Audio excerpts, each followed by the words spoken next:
Well, here we are in Keithswood in Cobh. My first time here, and it's just amazing.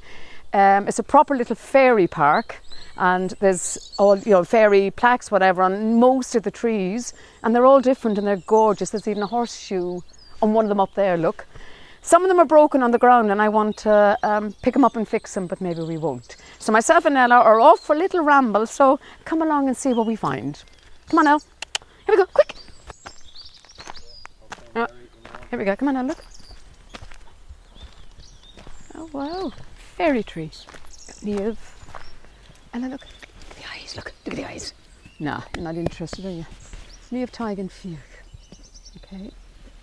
But there's more. Another one. Loads of no names on this one.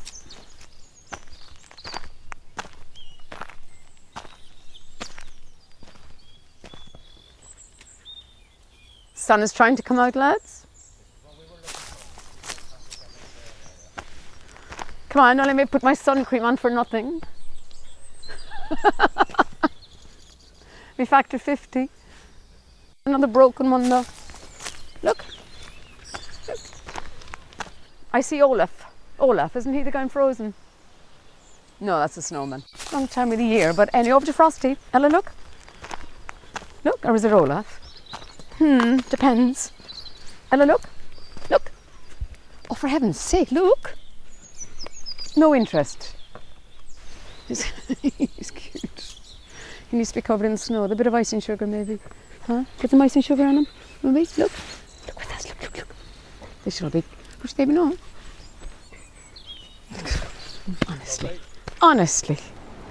And here we are at this end of the walk, and if you look just over there, that I can just about see in between the trees, is Bell Valley Castle, that I'm used to looking at on the way into Cobh on the left. But here we have it panoramic, I suppose. Lovely.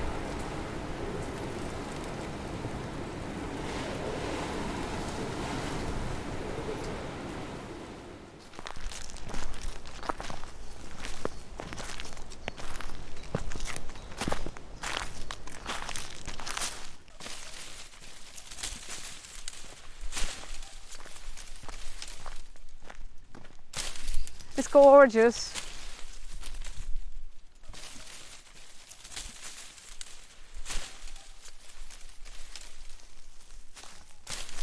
There's another one, look. The colour's gorgeous.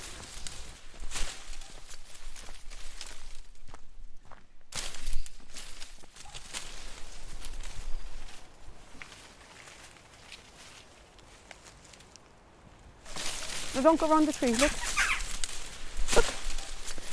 Hello, anybody home? No, what do you think of that, huh? We come again? Up something up there? Oh, any rabbits? No. I'm go pick one down there. Over there, sir. I'm go down there.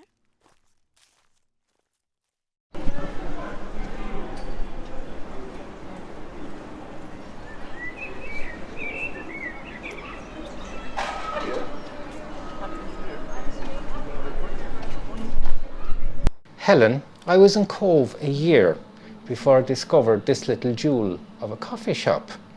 And it's not only a coffee shop, you're also an expert on Irish crockery. Have I got that right? I wouldn't say an expert. I started out collecting Carrigaline pottery for myself at home because it's something I grew up with.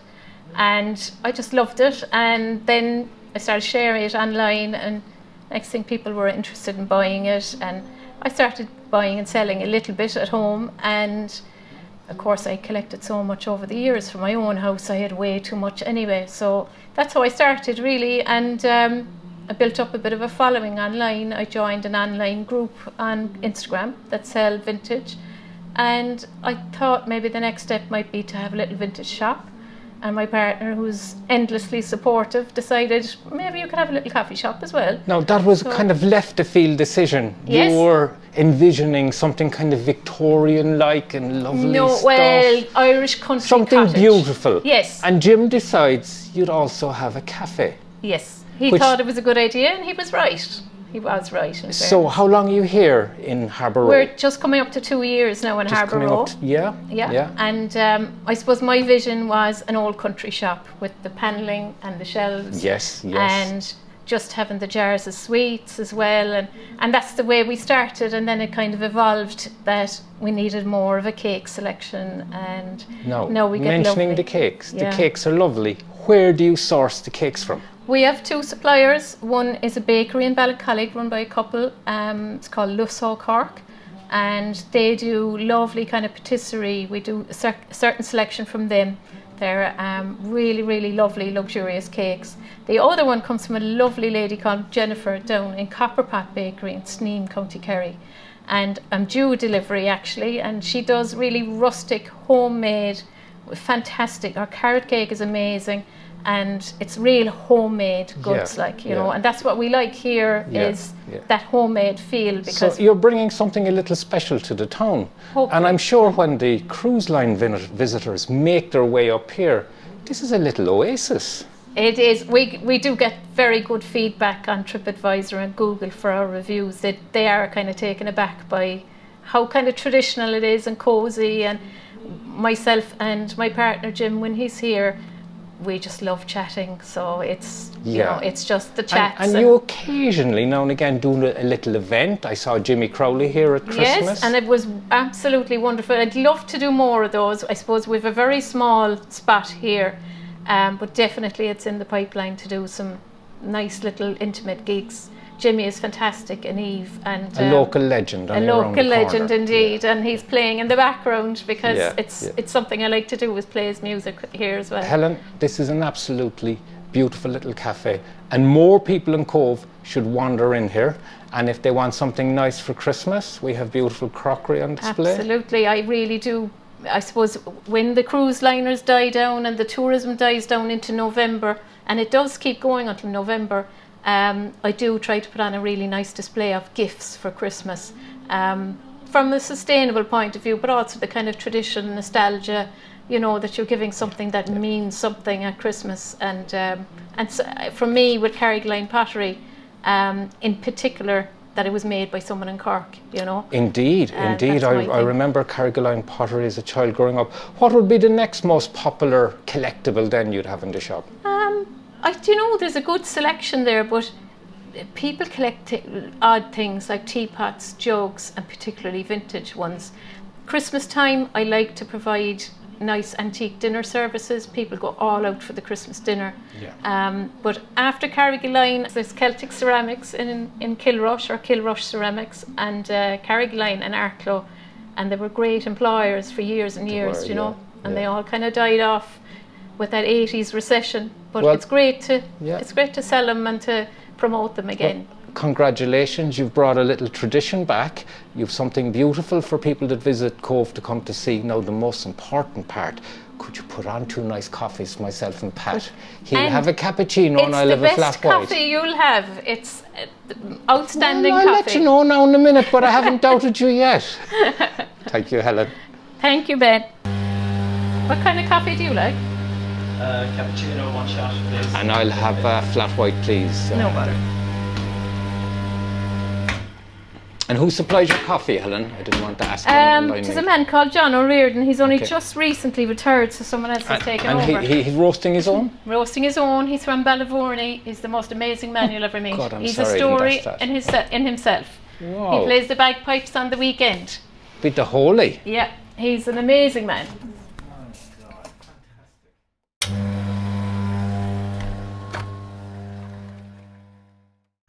Cuscany Nature Reserve is renowned for its dawn chorus.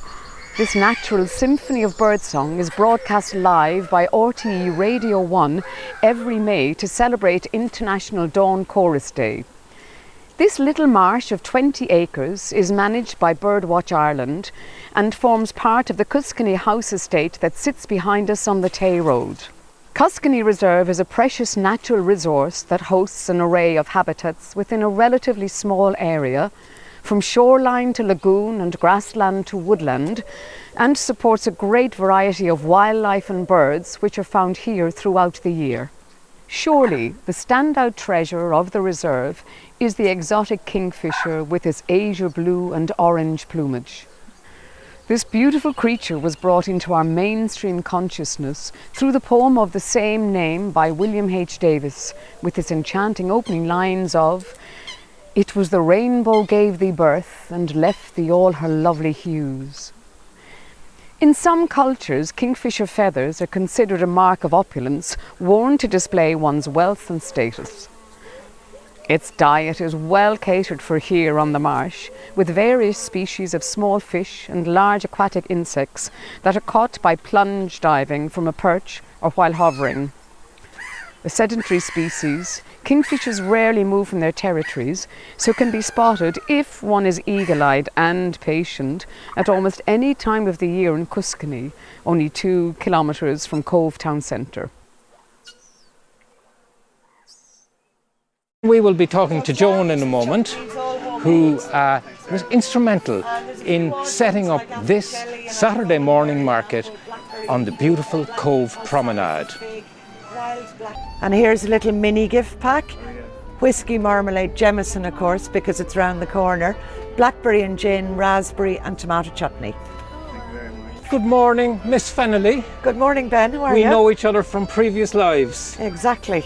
Joan, I heard you were instrumental, or one of the people that was instrumental, in moving the market from a Friday to a Saturday. Living here, great idea.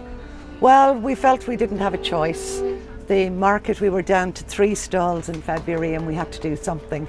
There's a better footfall on a Saturday, so we moved it, and we've ended up having up to 14 stalls on a Saturday and a lot more people coming down to us. That's fantastic, Joan. It's taking time, and we know we need to get more food stalls. We're getting there. Yeah, so how long is it operational now? 3 or 4 months? Since April. Since April, okay. Yeah. And you also have music on the bandstand.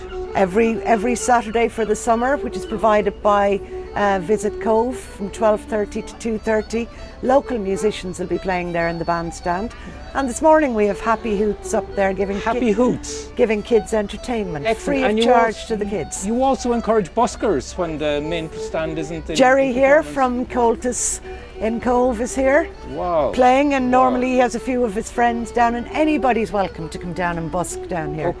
Okay. So at its peak, it's a community market. Yeah. So is everyone here from Cobh or from all over County Cork or East Cork? All over. We get an awful lot of Irish tourists here who come down to Cobh for the day or for the weekend, and we've so much to do here in Cobh. So on Liner Day, do people come and buy the Marlogue honey and the Marlogue jams and take a little bit of Marlogue? They do. One back of my to them? most popular is the mini gift pack. Mini gift pack. Whiskey, marmalade, Jameson, of course, blackberry and gin, raspberry and tomato chutney. Just makes a nice little gift. In fact, the most common one with American tourists is the person looking after their cat or their dog or the house. Oh, a nice little or Auntie gift. Mary. So there you are, ladies and gentlemen. And it's Ryanair proof. Ryanair proof, Cobh, Saturday morning. You forgot to get that little gift for someone special who's done you a favour. Joan Fennelly's stall is the first one to come And we have different cookies, and today's offering in muffins is Irish apple cake. So you make muffins. These yourself at home in Marlogue, Joan? I do. Wow, fantastic. The apple seed harvest is brilliant this year, so. I suppose in general. And we also have the ultimate useless product, a wine cosy. Don't tell me you're knitting now as well. These are actually a fundraiser for Cobh Hospital. Fantastic. And some local ladies knit them at home. We've tea cozies and wine cozies. They go all over the world. Super. Because we have tourists from everywhere here. So later on in the series we're going to be talking to you about the beautiful Marlogue. But now we're going to take a little wander around the market and we'll come back and buy something. Excellent. All right, Joan, thank you so much. Thank you very much.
Marcus, that was absolutely splendid. Can I ask you the name of the piece?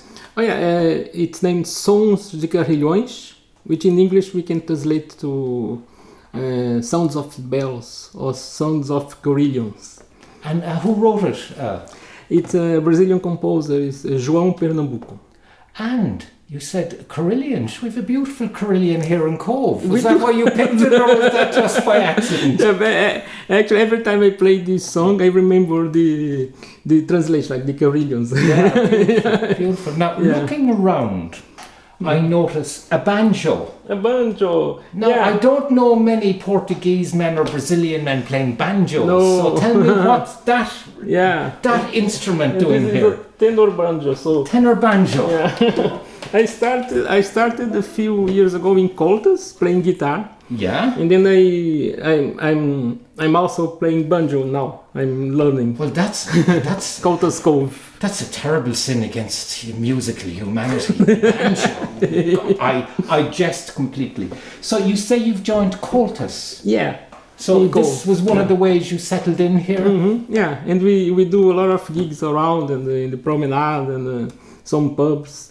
And along the week, sometimes I can't because I'm working, but some Wednesdays I go to some pubs to practice with the people. Are you part of those lunatics who go around on St. Stephen's Day with straw hats? Tell us a bit about that. I love that.